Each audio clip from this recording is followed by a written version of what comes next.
Sim, com certeza. E eu acho que um outro ponto que está muito relacionado com essa temática também é essa questão do vazio emocional das mães, né? E existe, assim, essa questão de suprir esse lugar, igual que você trouxe aí, muitas vezes, dessa relação da mãe com essa criança, assim, e isso vai gerar um impacto na vida dos nossos filhos, independente da idade, né? Eu acho que não só na infância, como você já trouxe um pouquinho, assim, mas levando até a vida adulta, assim.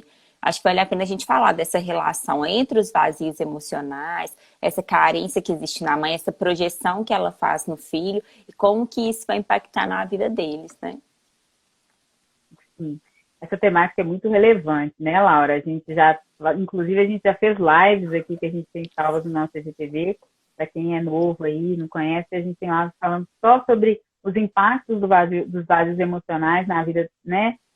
Os impactos dos vazios emocionais das mães sobre os filhos, né? Como que isso impacta e quais as consequências. Isso é muito sério mesmo.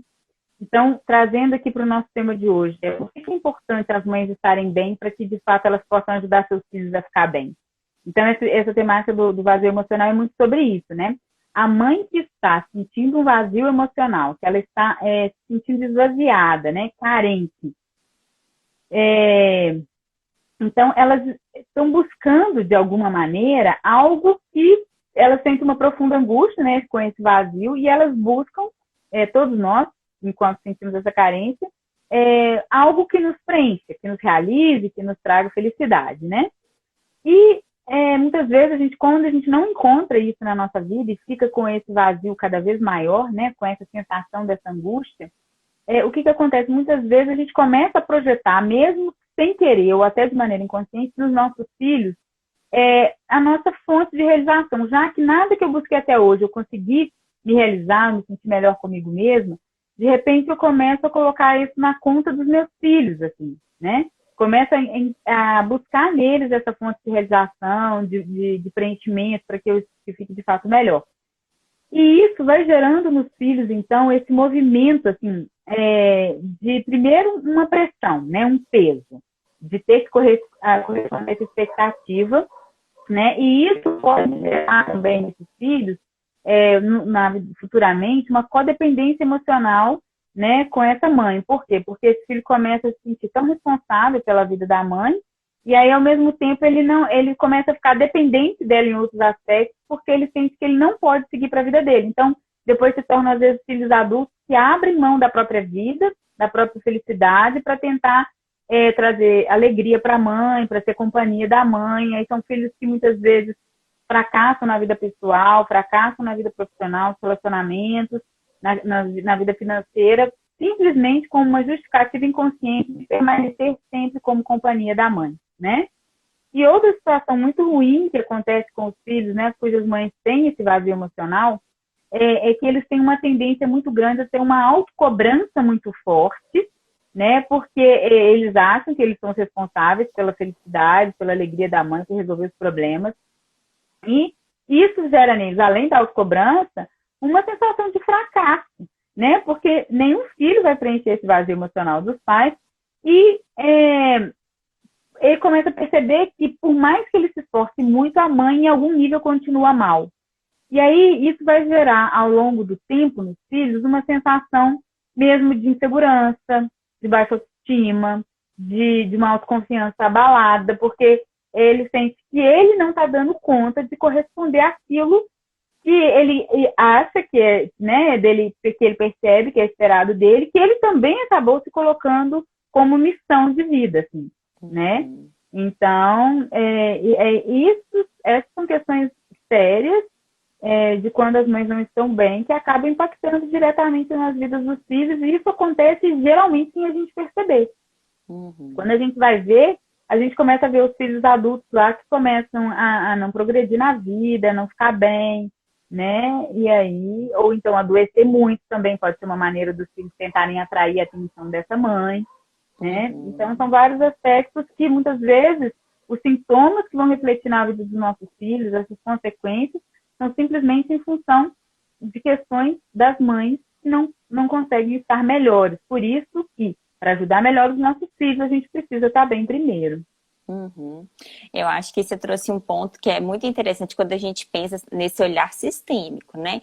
Então é como se os filhos fossem ali indicadores que contribuem ali, que colaboram para o sistema, trazendo alertas para aquela mãe de algo que está oculto, de algo que não está bem, trazendo à tona aquilo ali, né? Como se ele falasse, opa, alguns comportamentos meus, alguns resultados que eu tenho alcançado, de alguma forma sinalizam ali, peraí, tem alguma coisa errada, vamos dar uma parada e rever, porque algo nesse sistema está fora da ordem, está fora do lugar, né? É verdade. Os filhos, eles são, assim, fantásticos para colaborar com a gente, né? Colaborar com todo o sistema. E eles costumam nos mostrar exatamente, assim, é, através dos sintomas deles, dos fracassos na vida adulta, dos adoecimentos, né, dos desafios de comportamento, enfim, de todas essas situações, o que precisa ainda ser resolvido, ou a mãe precisa olhar para ela, ou em todo o sistema familiar, né? Ou com outras pessoas do sistema. Então, os filhos, eles colaboram, né, através dos sintomas, através das dificuldades deles, com ou com a mãe em si, ou com qualquer questão que esteja oculta no sistema. E o que pode estar oculto no sistema, por exemplo? Pode ser abortos que a mãe tenha tido e que não perceba ou tenha se esquecido, exclusões no sistema familiar, pode ser repetição de padrões disfuncionais, né? Padrões familiares disfuncionais, padrões de dor, de sofrimento.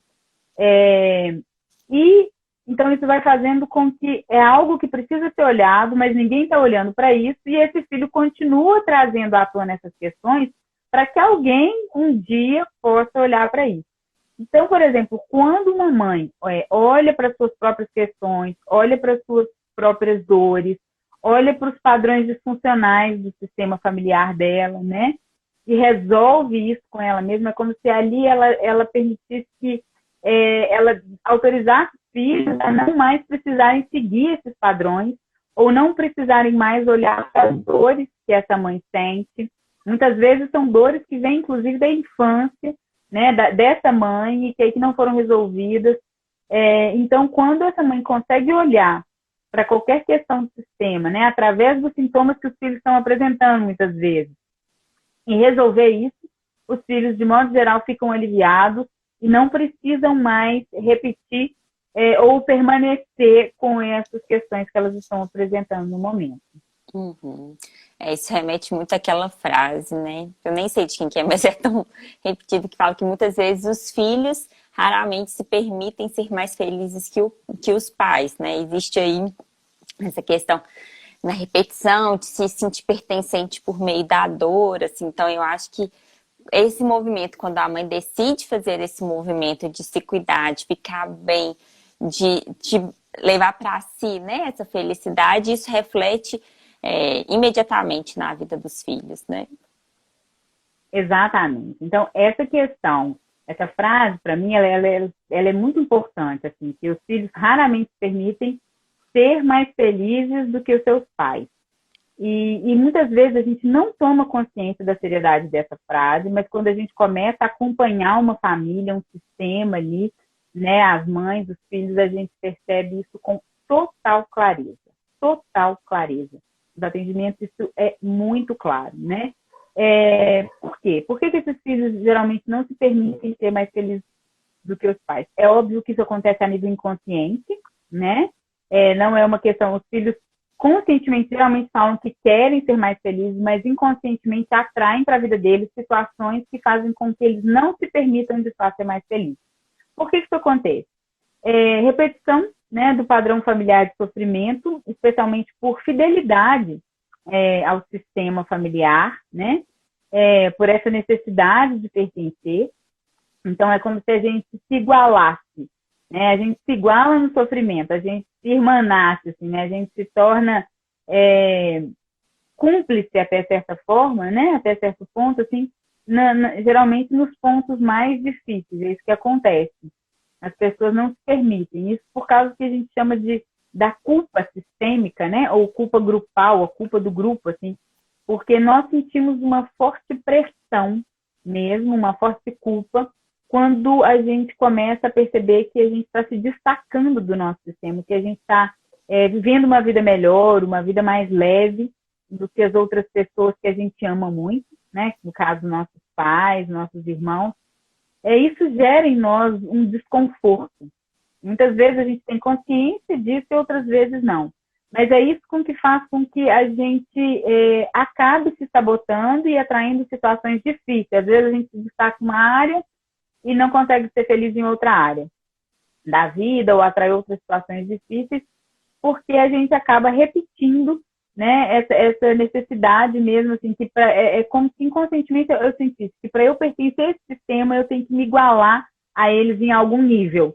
E geralmente no nível do sofrimento, né? Porque ali o sofrimento une muitas pessoas, as pessoas falam muito do sofrimento, as pessoas, o sofrimento ele dá ibope, né? Ele é uma conversa a partir do sofrimento, ela rende. As pessoas ficam horas falando de dores, de problemas, de sofrimento. Mas, por exemplo, eu falo assim, eu tô ótima, e você, eu também tô ótima.